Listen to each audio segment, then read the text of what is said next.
kancane ekholweni uma ungazi ukuthi noma ungezwa ukuthi uNkulunkulu wenzani njengoba simi kule ndaba. Amen. Incane spiritually uma ungezwa ukuthi kwenzekani njengoba sithandaza. uNkulunkulu uphakathi kwethu. Amen. Kunama elements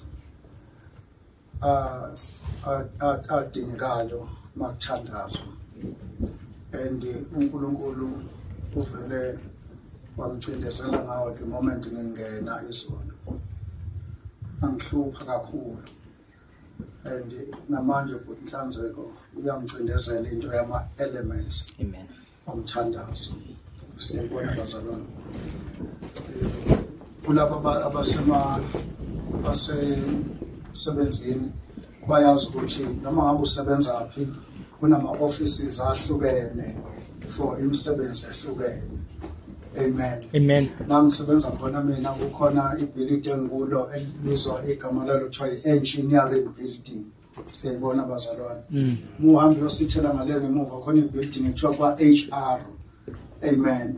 Muya ngale ngasesangweni khona ekuthiwa kwa procurement, kukhona eceleni kwale ekuthiwa laba finance. Nasezulwini bazalwane kunjalo. Amen.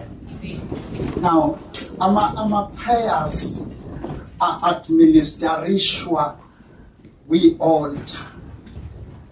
Ilokho mathonse kuthiwa ngisho kokuqala phambili. Prayers are administered at an altar. Amen. Amen. Uma umthandazo uzophendulwa ufikela e-altar uphendulwe e-altar. Amen. Amen. Wonke umuntu osebenza ezweni lakamoya usebenza nge-altare, noma ngabe isangoma, noma ngabe inyanga, noma ngabe umzalwane, kufuneka asebenze nge-altar. Siyibona bazalwane bami, i-altar is just a source of energy ezophusha lento ofuna ukuyigudluza. Angiphinde bazalwane, i-altar is source yamandla ezogudluza lento. Ngisho ezulwini there's an altar. Siyibona bazalwane, le yilo lelo Isaiah libonayo athi ke kwathathwa itshe nodlawe altare lazobekwa indebeni zomlomo wakhe, ngoba ninasezulwini uNkulunkulu raised an altar. Your prayers ezulwini administerishwa khona, afikela khona, aphendulwe khona. Noma ungafunda Revelations 8, you will find an altar where your prayers are administered. There are people abasebenza like admin people abadila nemthandazo yethu. Amen. Amen. Now, mangabe uyigeja leyo concept umthandazo wakho awubi effective ngoba uNhlanzi noMathonsi uyezwa ukuthi they hunger for an effective fervent prayer of a righteous man. Siyibona bazalwane. Now, umthandazo yenye izinto ezilukhulu kakhulu eBhayibhelini. Ebandleni bazalwane la ngikhona, I took 12 months preaching about nothing else but prayer from January to December kunyaka ophelile. Amen. Everywhere, and we were talking about prayer, and we were destroying our altars abantu abawarezile. Siyibona bazalwane, ngoba kuya ngokuthi yipi i-altar enamandla kunenye. Mathandazwa nje kuya ngokuthi lipi i-altar enamandla kunelinye. Amen. Amen. This week bengihleli nomunye umfundisi driver for 2 hours eza empangeni. Mayifika empangeni ugulelwa umkakhe, umama wakwakhe uvele aquleke endlini bese ekhuluma izinto abangazazi, akukhuluma izinto abangazazi ezikhulunywa amademon through umama. Mase fika endlini wathi uMongcwele, someone before baganane raised an altar against lo mshado. And umama umfundisi ugane umfundisi, but intombazane ebanongoma was able to raise an altar against umfundisi oganile. Amen. So uma kuthi awuzange wayibambe ama-altar, someone will just raise an altar upreach umuntu ohlezi kuwo. Someone njengoba umuntu ephuza nje ntuze ehlidlakamizwa, those drugs are being administered bi-altar elithize. And masingalichithi bazalwane angeke kuzwakala ukuthi besimi kule ntaba. Amen. wonke umuntu ohlobo ngayo wonke umuntu ophingayo entuze u-administrishwa e-altar elithile makuthiwa akaphuma yokhetha uyatshelwa kukhuluma umuntu athi phuma. Wonke umuntu ogwaza umuntu entuze akamgwazi ngoba ethanda ufanele ukukhuluma i-altar lithi abagwazane kunomuntu oshayiwe phuma la enkonzweni izolo. Kunomuntu okufanele ukusesibhedlela ukuthi manje angikwazi ukuya kubo ngoba sikule nkonzo kodwa I feel ukuthi he needs to be in hospital. Mabiko usibusiso mabiko ushayiwe mayephuma la ulele ekhaya kanyakaza. Someone said mshayeni neyizobazalwana akabamshayanga ngoba bemnyanya bamazi umuntu ababemshaya nakabazi abantu bebemshaya bazalwana. Amen. But kukhona bebenemuva kwalona abebeshaya neyizobazalwana bami. So ke uma ngabe i-altar lingekho strong there are segments okufanele acheckwe uma kuziwa kwi-altar bazalwane. Amen. Kunama segments sholo ofuneka acheckwe for us ukuze sikwazi ukuthandaza. Amen. Amen. Amen. Ukuze sikwazi ukuthandaza. Ivaleni bazalwane. Ukuze sikwazi ukuthandaza. Now uma segments kufuneka kwenziwe sure ukuthi aphelele ngoba mangena lapha eminyango uzohlala la ukhuluma uIsaka ubuza uyise uthi baba nazi inkulu. Nanku umentshisi.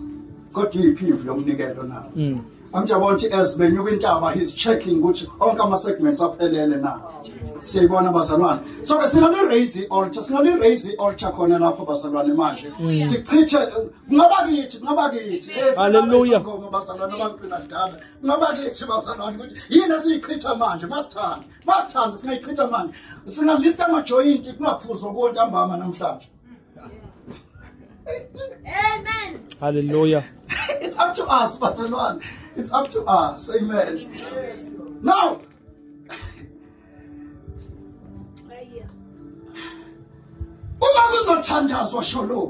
we must make sure ukuthi there's an offering. Kukhona umzimba ozoshiswa. And umzimba ukhona. Mina guarantee njengoba ngimlana ukuthi umzimba ukhona. Uma kuzothandazwa you need the blood. And ngina sure ukuthi there's a blood. Angazi noma ukhona ongabazayo. Yes. There is the blood bazalwane ukhona ongabazayo. Igazi lemhlatshelo uvula icilongo uma ungabazalene. Igazi lemhlatshelo bazalwane likhona. Ngiyangizwa bazalwane bami. There is a blood. Maungabaza don't pray. There's a blood bazalwane. It's available for this prayer ezokwenziwa manje. There is a wound. Ngiyangizwa bazalwane. Hallelujah. Ukhona umuthi. Athi umhlabeleni yayilenga emthini ngiyangizwa bazalwane ukhona umuthi which means we can pray. Hallelujah. Ukhona umuthi makuzothandazwa umzimba ukhona igazi likhona umuthi ukhona you then need a name. Amen. Ukhona nongabazayo egameni bazalwane. There is a name. Kuthiwa igama lethu Jesu ngaba nguye ayasindisa abantu bakhe ezonweni zabo. Uthi uMpostoli Paul ebhalela amaRoma uthi lawa nalawa yakulibizo yasinda. So there's a name which means we can pray. Hallelujah. Amen. We can pray. Angazi ukuthi yiphi segment eshodayo but we can pray. There's another element bazalwane edingekayo makuzothandazwa. Okuyilena uNkulunkulu abeyithume ubaba izolo. An element yendlebe. You cannot pray kanti indlebe ayisebenzi. Muzothandaza nje ungathandaza ungakayicinga indlebe yakho ukuthi yeswa na ngoba lo lokhuluma naye uzokhuluma. Ayingathani ngizwa. Lo lokhuluma naye he is going to talk back. Now makuthi indlebe yakhe ayizwa uzothula ebese umthandaza ungaphenduleki. Siyayizwa bazalwane. Now izolo uthi uNkulunkulu izolo wabuthana abantu inqwaba. Verse 1 befuna ukuzwa izwi kuye. uJesu wasekhuluma wasethi ke sengiqedile yehlisana amanethani bami. Bathi ke laba asibambanga lutho ubusuku bonke siyangabaza ukuthi ngabambeke. Wasethi ke uPetro kodwa ngezwi leli laba kade bezolifuna sizowehlisa amanetha. kodwa laba abebezolifuna ababambanga lutho ngalelozi. Kodwa uPetro uthi ngalo leli abantu abebeliqoqanela sizokwehlisa amanetha sibambe. Ngiyangizwa nibazalwane bami. Ngalo lelizwi abantu abebezolifuna sizokwehlisa amanetha sibambe. Ngamanye amazwi ke uzokhuluma ubamba. Ngiyangizwa bazalwane. Ezifuna ukubamba, he's going to talk. Uthi omunye ningamalo okhulumayo. Ngiyangizwa bazalwane bami. Uthi Eliya manga bethandaza. Uthi Eliya akuzukubakho mvula kuphela ngezwi lami. Mase kufanele ibuye imvula athi uNkulunkulu yehliseke imvula ukuze laba bantu bazi ukuthi angiyibambanga ngamandla ami kodwa ngezwi lakho bengiyibambile imvula. Hallelujah. Now ukuthi element yokuzwa ithule sizongafanishini emthandazweni. Amen. Kufuna sithi sithandaza kube kufanishini indlebe kufanishina neso. Amen. Angimazi ukuthi flexible akusithule nangokhona zo flexible show. Ngidawutha. Ayikuzikhona. Nawu usheshile ukuza kade nazo ukuzoyenza lento engiyifunayo. Ufuna uthatha ikhanda lakho ufake phakathi kwamadolo. Noma ngaphi uzobona. Thatha ikhanda musuguqa mana ngeke. Thatha ikhanda lakho sukanisa amadolo. Yes, faka ikhanda emadolweni. Nakho uzoma kanjalo ngize ngiqede ukushuma.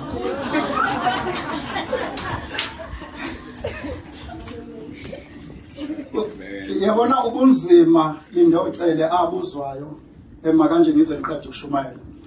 Ubunzima abuzwa uEliya makuzokwehla imvula iniselo Ahabi. Niyazi into la. Kuthiwa uma eqeda ukubulala mawehla umlilo udla umnikelo phezulu kwentaba iKhameli. Abulala abaprofeti bakaBhala aba450. Abese egijima eya kwenye intaba afika kanje ikhanda liphakathi kwamadolo akhe. Wasethatha uGehazi inceku yakhe wayisa lapha yana kude. Wathi wena Gehazi man ubuke ngasolwandle. Wasebuza emi kanje kule position. Wathi ubonani na? Wathi lona ngiboni lutho. Waphinda lona wathi ubonani na? Wathi lona ngiboni lutho. Waphinda wathi ubonani na? Wathi angiboni lutho. Ngiyangizwa bazalwane. Wathi bukisisa uphinde ka7. Kuthiwa ka7 wabona ifu elingangesandla. Ngiyangizwa bazalwane bami. Now ngamanye amazwi kwi-element ngoba lana Ndhlanzeko uma emi kanje iposition yabesifazane bezwe lakubo uma sezokhipha umntwana ewodini befanele ame kanje ukuze umntwana athi phu aphume. Now iposition lena yokuzala into entsha. Ngambone makanje Eliya, something new is coming. There's a rain coming. Ngambone makanje, there's a rain coming. But there must be a connection between lona position na lona bonayo.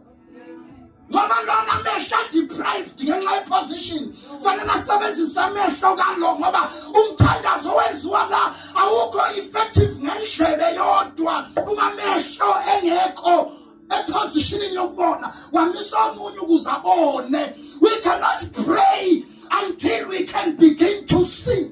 Amen. Now, there were a lot of movements. Abekhona emfuleni Ntuza. And Marshall lo mthandazo wenziwa lana ngoJanuary ungakali break altar.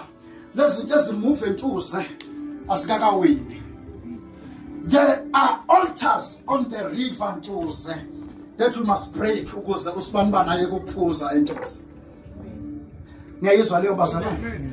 There are altars ofuneka siwaraise achithe abantu aba-administration Ntuza emfuleni.